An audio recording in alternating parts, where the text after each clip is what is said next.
السلام علیکم۔ انگارے کے ناظرین کے لیے کو خوش آمدید۔ شکریہ ادا کرنا چاہوں گا انگارے اور ڈاکٹر عامر سہیل کا کہ انہوں نے مجھے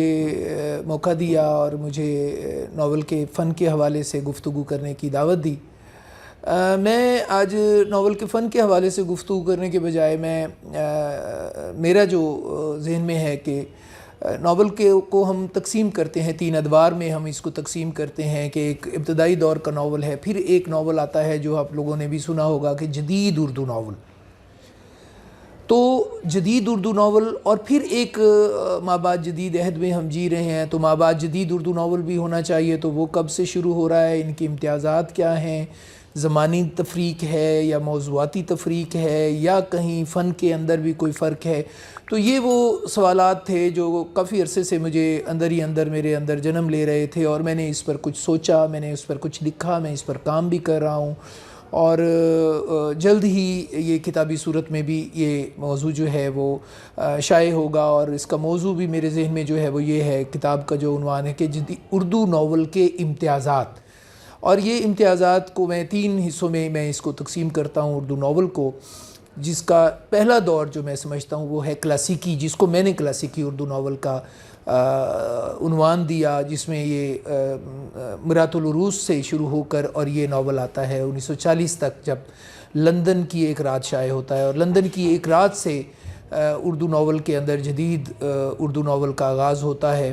اور یہ پھر تقریباً 80 اور 85 تک میں اس کو لاتا ہوں، اور اس کے بعد مابعد جدید اردو ناول ہے، اور اس کا آغاز میں کرتا ہوں میں راک سے،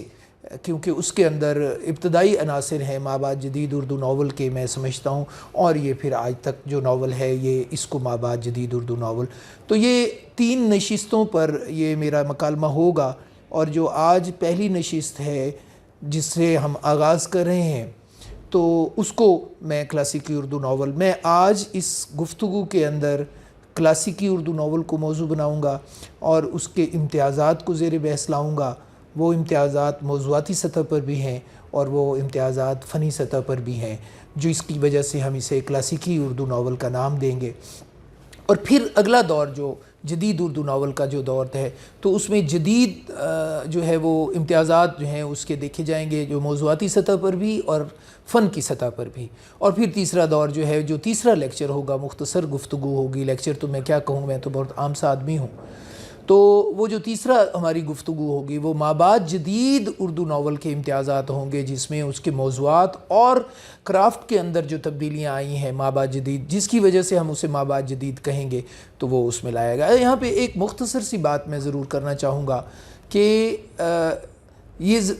طے نہیں ہے کہ کلاسیکی اردو ناول کے اندر جتنا بھی ناول لکھا گیا دور کے اندر، یعنی 40 تک جو لکھا گیا، کیا اس کے اندر جدید عناصر نہیں تھے، نیاپن نہیں تھا، یا موضوعات کی کوئی ایسی حدیں نہیں تھیں جو 40 کے بعد شروع ہو رہا ہے ناول اس کے اندر، تو اس میں بھی تھیں، لیکن ایک غالب جو ہمیں نظر آتی ہے، رو نظر آتی ہے، یا جو غالب فکری یا تکنیکی جو بیانیہ تھا، اس کی وجہ سے ہم اسے کلاسیکی اردو ناول کہیں گے، یا جدید اردو ناول، جیسے میں نے کہا کہ 40 کے بعد جو شروع ہو رہا ہے، تو اس میں کلاسیکی اردو ناول کی جو ہے وہ ٹریڈیشن یا موضوعات اور تکنیک کیا نہیں تھی، بلکہ میں تو یہ آج بھی ہمارا جو ناول جسے ہم مابعد جدید عہد کے اندر بیٹھے ہوئے ہیں، آج بھی ناول کچھ ایسا لکھا جا رہا ہے جس کے اندر کلاسیکی اردو ناول کے موضوعاتی سطح پر بھی مماثلتیں ملتی ہیں اور تکنیک کی سطح پر بھی ملتی ہیں، تو کیا اس کو آج ہم مابعد جدید کہیں گے یا اسے کلاسیکی کہیں گے؟ یہ وہ موضوعات ہیں، یہ کچھ سوالات تھے جو میرے اندر جو میں زیر بحث لانا چاہوں گا، یا میں آپ کو اس مکالمے میں شامل کرنا چاہوں گا، یا اپنے تجربے یا مطالعے میں آپ کو شامل کرنا چاہوں گا، اور کچھ سوالات میں اٹھاؤں گا، اور جو پھر آگے یہ ایک سلسلہ چلے گا۔ تو کلاسیکی اردو ناول کا آغاز، جیسے میں نے عرض کیا، یہ 1869 میں ڈپٹی نذیر احمد کے مرات العروس سے کلاسیکی اردو ناول کا آغاز ہوتا ہے، اور جیسے کہا کہ 40 تک کا دورانیہ اس میں لے آتا ہوں۔ اچھا، ایک بڑی حیران کن بات جو اس ناول کے ساتھ جڑی ہوئی ہے کہ یہ ایک یوں سمجھیے کہ ایک بحرانی عہد کی ایک یعنی اس کو میں کہتا ہوں کہ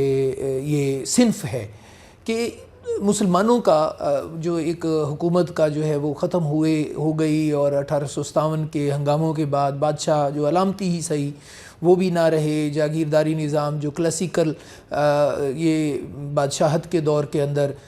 جو جاری تھا وہ بھی نہ رہا، اور ساری جاگیریں بھی ضبط ہو گئی، اور اس کے بعد انگریزوں نے اپنا ایک نظام اور موروثی جاگیرداری کا نظام بھی متعارف کرایا، اور ہنگامے اور ہنگاموں کے بعد قید و بند اور صعوبتیں اور پھانسیاں، سزائیں وضعیں کے فوری بعد یہ وہ دور ہے جب اس میں اصلاح اور سماجی اصلاح کا ایک شروع ہوتا ہے، اور اس دور میں ایک ناول جنم لے رہا ہے جس کی ٹریڈیشن ہمارے کلاسیکی یا ہمارے جو ہندوستان کے اندر یا سب کانٹیننٹ کے اندر جس کی ٹریڈیشن نہیں تھی، یہ وہ صنف ہے جس کا آغاز ہو رہا ہے۔ اس سے پہلے کہانی کا جتنا بھی بیانیہ ہمارے سامنے، کہانی کی جتنی بھی شکلیں ہمارے سامنے ہیں، وہ سننے سنانے سے تعلق رکھتی ہیں، جبکہ ناول جو ہے یہ سننے سنانے کی صنف نہیں تھی، بلکہ یہ یوں سمجھیے کہ یہ پڑھنے اور لکھنے کی صنف تھی، اور لکھنے کا بھی جو ہے وہ روایت جو ہے وہ تو پہلے خیر موجود تھی، اس میں نہیں کہتا کہ یہ کوئی نئی تھی، لیکن کہانی کو پڑھنے کی روایت جو ہے یہ پہلے ہمارے ہاں اتنی نہیں تھی، اگرچہ کہ فورٹ ولیم کالج میں داستانوں کے تراجم بھی ہوئے، سارا کچھ ہوا، لیکن عوامی سطح پر یہ پہلی مرتبہ ہوا، اور اس کے پیچھے بھی پس منظر میں یقیناً 2-3 چیزیں تو بہرحال موجود تھیں، ایک تو پریس کا، اور دوسرا ایک ایسا قاری جو پڑھا لکھا، جو قرت کی یا ناول کے طویل بیانیے کو پڑھنے کی جس کے اندر صلاحیت ہو یا استقامت ہو، یعنی کہانی سننے کا جو سننے کا عادی تھا اب اس کو کہانی پڑھنے کی طرف لایا جا رہا ہے، تو اس کی تربیت کا تو وہ کچھ تعلیمی ادارے، صاف ظاہر ہے کہ انگریزوں کے آنے کے بعد یہ جو حکومت کا جو تبدیلی ہوئی، سیاسی تبدیلی ہوئی، سماجی اس کے اثرات بھی آئے، تہذیبی اثرات بھی آئے، تو اس سے کوئی پڑھے لکھے قاری بھی وجود میں آئے جو کہانی کے بیانیے، طویل بیانیے کو پڑھنے کی استطاعت رکھتے تھے، صلاحیت رکھتے تھے۔ اور پھر اس کے بعد تیسری چیز جس کی طرف میں اشارہ کروں گا، وہ اس نئی صنف کے فروغ میں بڑی اہم کردار اس نے ادا کیا، وہ تھا برطانوی یا حکومت وقت جو بھی اس وقت تھی، وہ صاف ظاہر انگریز تھے حکمران، تو ان کی سرپرستی بھی ضروری تھی، جو اس صنف کے لیے کارگر ثابت ہوئی، اس کے فروغ میں ثابت ہوئی، اور یہ صنف چلی اور ایسی چلی کہ دیگر شاید تمام اصناف ادب اس صنف کے آگے، ناول کے آگے شاید کہیں کمزور پڑ جاتی ہیں، اور یہ صنف ہمارے خاص طور پر آج کل تو اس صنف نے بہت فروغ حاصل۔ اب دیکھتے ہیں موضوعات کیا ہیں اس کلاسیکی دور کے ناول کے۔ تو جو موضوعات ہمیں اس عہد میں ملتے ہیں وہ صاف ظاہر ہے، جیسے میں نے عرض کیا کہ بحران کے فوری بعد سمجھ لیجیے یا بحرانی عہد کی صنف ہے، تو اصلاح، سماجی اصلاح، اور وہ اصلاح کون کر رہے ہیں؟ مولوی نذیر احمد ہیں، ان کے ساتھ ہمیں اگر دوسرا کردار جو بڑا ناول نگار نظر آتا ہے، یہ بھی بڑا ایک حیران کن مزے کی بات یہ ہے کہ اردو ناول میں جو ابتدائی 50 سال میں بڑے نام جو نظر آتے ہیں وہ مسلمانوں کے ہی ہیں، وہ بے شک نذیر احمد ہوں، وہ عبدالحلیم شرر ہوں، یا وہ منشی سجاد ہوں، اور رتن ناصر شار کو ہم لے تو آتے ہیں، لیکن اس کے اندر ناول سے زیادہ داستانوی عناصر زیادہ اس میں ہیں، اور آپ مجھ سے بہتر اس حوالے سے جانتے ہیں۔ لیکن جو بات میں کہنا چاہ رہا ہوں کہ بڑا ناول نگار، ایک غیر مسلم ناول نگار جا کے ہمیں 50 سال بعد ناول کی روایت میں نظر آتا ہے، اور وہ نظر آتا ہے منشی پریم چند۔ اس سے پہلے ہمیں یہ مسلمان ناول نگار ہی نظر آتے ہیں، اس کی بھی کچھ وجوہات ہیں، وہ پھر کسی دن اس پر مکالمہ ہوگا۔ یہاں آج جو ہے میں بتانا چاہ رہا ہوں کہ جو کلاسیکی اردو ناول کی جو موضوعاتی امتیازات ہیں اس میں اصلاح ہے، اور اگر یہ مولوی نذیر احمد نے سماجی اصلاح کی، اس کے دائرہ پھیلا، اور اس میں وہ پھر مذہبی مکالمے کو بھی لے آئے، اس میں سماجی حوالہ بھی ان کا چلا، وہ سارا کا سارا ایک اصلاحی ناول جس کا آغاز مولوی نذیر احمد نے کیا، اسی کو پھر لے کے ان کے مانوی جانشین راشد الخیری نے اسی کو آگے چلایا، اور اس کے ساتھ ساتھ جو ایک بڑا نام تاریخی ناول کا جس کا آغاز ہوتا ہے، اصلاحی ناول کے ساتھ ہی تاریخی ناول کی روایت کا آغاز کرتے ہیں، اور وہ ہے عبدالحلیم شرر۔ تو عبدالحلیم شرر نے اب اس نذیر احمد کی اصلاح میں اور عبدالحلیم شرر کی تاریخ نگاری کے اندر، تاریخی ناول کے اندر بھی ایک ربط اور ایک تسلسل، اور اس کا بھی ایک منطقی وجوہات بھی موجود ہیں کہ مولوی نذیر احمد اس جو سماج کے اندر جو تبدیلی آ رہی ہے اس کو کارنر کرنا چاہ رہے ہیں، اس کو روکنا چاہ رہے ہیں، اور وہ روکنا چاہ رہے ہیں اسلامی شاعر کے ذریعے، اور دوسری طرف اس تبدیلی کو کے سامنے ایک بند کی صورت میں اگر وہ لا رہے ہیں عبدالحلیم شرر، تو تاریخ کا بیانیہ لا رہے ہیں، یعنی اسلامی ایک تاریخ کو اس کو گلیمرائز کر کے یا اس کو فینٹسائز کر کے وہ اس کو ناول کے بیانیے میں لا رہے ہیں، کہ اس کے مقابلے میں وہ جو نئی تہذیبی امتزاج ہو رہا ہے ہندوستان کے اندر، جس میں حکمران تہذیب جو ڈائنامک ہے، متحرک ہے اور غالب آئی ہوئی ہے، تو صاف ظاہر ہے کہ جو غالب قوم ہوتی ہے اس کا بیانیہ بھی غالب آتا ہے، اس کی تہذیب بھی، اس کی زبان بھی غالب آتی ہے، تو جو کہ انگریزوں کی غالب آ رہی ہے، اور اس کے مقابل میں ہمارے مسلم ناول نگار کیا لا رہے ہیں؟ ایک طرف منشی مولوی نذیر احمد ہیں، اصلاحی ناول کے نام پر اور اصلاح کر رہے ہیں، دوسری طرف یہ عبدالحلیم شرر ہیں، وہ تاریخ کا، اسلامی تاریخ کا ایک عہد کو، پرانے عہد کو، اس کو فینٹسائز کر کے وہ لا رہے ہیں۔ اور اس کے ساتھ ساتھ پھر ہمارے سامنے جو کلاسیکی اردو ناول کے اندر تیسرا موضوع ہمیں نظر آتا ہے، وہ جیسے میں نے کہا رتن ناز سرشار کے ہاں تہذیبی ناول کے حوالے سے، جس میں انہوں نے میاں آزاد اور کھوجی کے ذریعے انہوں نے لکھنوی تہذیب اور اچھا، آزاد کی جو ایک انفرادیت بنتی ہے ان دو مسلم ناول نگاروں کے مقابلے میں، کہ آزاد نے نہ تو اپنے عہد کو کسی تاریخ میں گیا وہ، نہ ہی اس نے کسی اصلاح کرنے کی یا اسلامی شاعر کی کو اس کو لانے کی کوشش کی، اور نہ ہی وہ اپنی تہذیب کو بہت زیادہ بڑھا چڑھا کے پیش کرتا ہے، اس کے گیت گاتا ہے، اور نہ ہی وہ انگریزوں کی جو تہذیب ہے اس سے بے تحاشا متاثر ہوتا ہے۔ اور یہ ایک بڑا بیلنس مجھے جو امتزاج نظر آیا ان دونوں اثرات کا، وہ ہمیں رتن ناز سرشار کے ہاں نظر آتا ہے، کہ وہ مقامی جو لکھنوی تہذیب ہے یا مشرقی تہذیب ہے جو کہ ہندوستان کے اندر ہند اسلامی تہذیب بھی جس کو ہم نام دیتے ہیں، اس کی خوبیوں کو بھی لا رہا ہے، اور اس کی خامیاں اور اس کی کجیوں کو بھی وہ اپنے کرداروں کے ذریعے سامنے لا رہا ہے۔ اور دوسری طرف جو مغربی تہذیب کے جو مثبت اثرات جس کو وہ مثبت سمجھ رہا ہے، تو وہ اپنی تہذیب کے لیے وہ ان کو بھی وہ سامنے لا رہا ہے۔ تو یہ ایک بڑا خوبصورت سا امتزاج ہمیں رتن ناز سرشار کے ہاں نظر آتا ہے، جو یہ کلاسیکی۔ اس کے بعد ہمیں دوستو جو نظر آتا ہے ایک کلاسیکی عہد کا ناول کا موضوع نظر آتا ہے، وہ اسی تہذیبی ناول کی ایک اگلی اور بہت ریفائن ہمیں فارم نظر آتی ہے، وہ نظر آتی ہے امراؤ جہاں ادا کی صورت میں، اور مرزا ہادی رسوا نے اس کو اس ناول کے ذریعے اردو ناول میں یوں سمجھیے کہ ایک بالکل اگلا قدم پہ ایک بڑی جست اردو ناول کو وہ لگی ہے امراؤ جان۔ لیکن جو میں اہم بات جس کی وجہ سے میں اس ناول کو بھی، یعنی نفسیاتی شعور بھی پہلی مرتبہ کرداروں کے اندر ہمیں نظر آتا ہے، امراؤ جان کے کردار کی تخلیق کے اندر بھی، اور زندگی کی جو حقیقی جھلکیاں، صورتیں جو ہمیں نظر آتی ہیں لکھنؤ کی، وہ بھی اس کے اندر ہمیں نظر آتی ہیں۔ طوائف کے کوٹھا ایک بلند ایک مقام ہے جہاں پہ سب کردار آتے ہیں لکھنؤ کے، غریب بھی ہیں جس میں دلال بھی ہیں، جس میں طوائفیں بھی ہیں، اشرافیہ بھی ہے، نواب بھی ہیں، لٹیرے بھی ہیں، نو دولتیہ طبقہ بھی ہمیں اس میں نظر آ رہا ہے اس کے اندر۔ تو زندگی کی ایک متحرک تصاویر اس کے اندر نظر آتی ہیں کرداروں کے، جیسے میں نے عرض کیا کہ نفسیاتی شعور بھی ہمیں اس کے اندر نظر آتا ہے۔ عموماً یہی کہا جاتا ہے کہ جو مرزا ہادی رسوا ہیں یہ اردو کے پہلے نفسیاتی ناول نگار سمجھ لیں اس کو، یا نفسیاتی شعور رکھنے والے ناول نگار ہمیں نظر آتے ہیں۔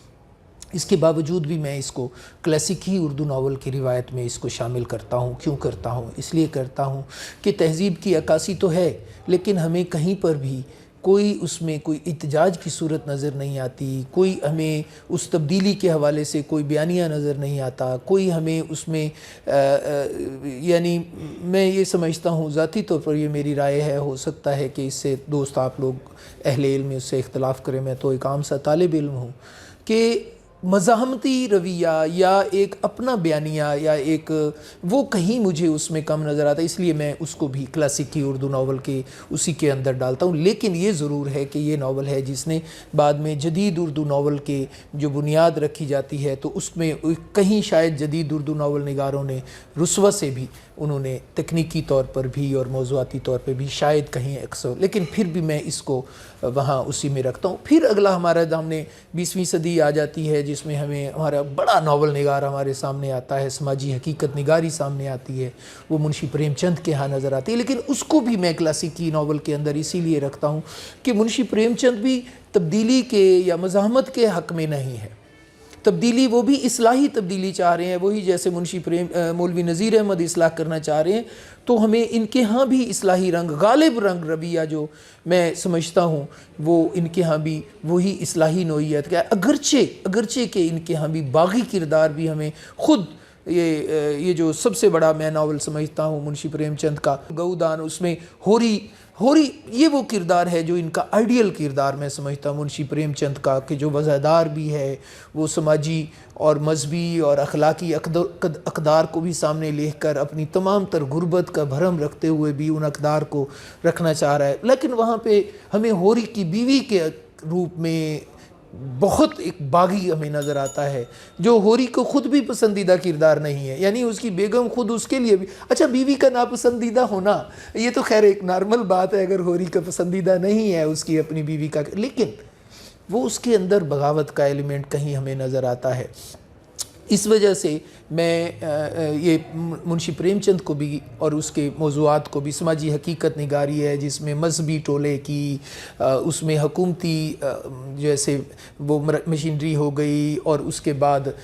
یعنی سماجی جو ہمارا ذات پات کا نظام ہے اس کے اندر وہ جو ایک طبقاتی نظام ہمارے معاشرے کے اندر ہے، جس میں خاص طور پر چونکہ یہ ہندو سماج کو انہوں نے فوکس کیا، تو ہندوؤں کا جو ذات برادری کا نظام یا جو ادب تفریق کا جو ایک نظام ہے، اس میں کس طریقے سے استحصال کرنے والی قوتیں اکٹھی ہو رہی ہیں، یہ وہ شعور ہے جو بعد میں ہمیں زیادہ ریفائن فارم میں آ کے جدید اردو ناول کے اندر نظر آتا ہے۔ تو یہ اس کی ابتدائی جھلکیاں یا اس کی صورتیں ہمیں منشی پریم چند کے ہاں نظر آتی ہیں، لیکن اس کو بھی میں کلاسیکی اس میں رکھتا ہوں۔ اور جو سب سے اہم بات اس دورانیے کا، یہ پورا دورانیہ جس کی میں نے مختصر طور پر کچھ بڑے بڑے ناموں کو میں زیر بحث لایا اور ان کے کچھ ناولوں کا ذکر کیا، ان کے ہاں جو تکنیک کا جو نظر آتا ہے وہ بھی بالکل سادہ اور بیانیہ، اور اس کے اندر اگر ہمیں کچھ وائریشن یا تبدیلی کا اندر ہمیں نظر بھی آتی ہے یا نفسیاتی شعور بھی نظر آتا ہے، تو وہ کردار کے اندر کی جو ایک دنیا ہے جسے جیسے ہمارے جدید نفسیات نے یا نفسیات کے مباحث نے ڈسکور کیا کہ انسان کا شعور تو بالکل آئس برگ کے اس اوپر والے حصے کے ہے جو ہمیں عموماً نظر آ جاتا ہے پانی میں تیرتا ہوا، لیکن وہ جو لاشعور جو بالکل نیچے جو پانی میں نظر نہیں آتا، اور وہ ایک پوری دنیا ایک یا یوں سمجھے ایک پہاڑ ہوتا ہے نیچے، بالکل اسی طرح انسان کی جو ظاہری شعور ہمارے سامنے ہے، وہی ہمارے اس کلاسیکی دور کے ناول نگارے نے اس تک رسائی حاصل کی، اس کو ظاہر کیا، لیکن وہ جو اندر کی جو ایک دنیا ہے جو بڑی ایک پوری جس کے اندر میشر برپا ہے، وہ ہمارے کلاسیکی دور کے ناول نگاروں نے اس کو سادہ ٹیکنیک، بیانیہ ٹیکنیک یا اس کے کرداروں کا تھوڑا بہت نفسیاتی شعور یا کرداروں کی تخلیق اپنی جگہ، لیکن اس کے اندر ہمیں کوئی بڑی یوں سمجھیے کہ کرداروں کی داخلی کشمکش نظر نہیں آتی، وجودی تجربہ نظر نہیں آتا، بغاوت کی صورت نظر نہیں آتی، جو پھر جا کے ہمیں جدید اردو ناول کے اندر نظر آتی ہے۔ تو آج کا جو میں کلاسیکی اردو ناول کی جس کے امتیازات میں سمجھتا ہوں وہ یہی ہیں، اور یہی کلاسیکی اردو ناول کی جو بعد کے ناول نگار یعنی جدید اردو ناول سے کے بعد بھی جن ناول نگاروں نے اسی بیانیے کو اور اسی موضوعات کو جنہوں نے آگے تک چلایا، میں ان کو بھی اسی کلاسیکی اردو ناول کی اسی روایت کے ساتھ جوڑتا ہوں، بے شک وہ آج 2020 میں 2018 میں 19 میں جو ناول لکھا جا رہا ہے اور موضوع اور تکنیک میں اگر وہ اسی کلاسیکی دور کے ساتھ جڑا ہوا ہے تو میں اسے بھی کلاسیکی ٹریڈیشن کا ہی حصہ سمجھتا ہوں۔ بہت شکریہ۔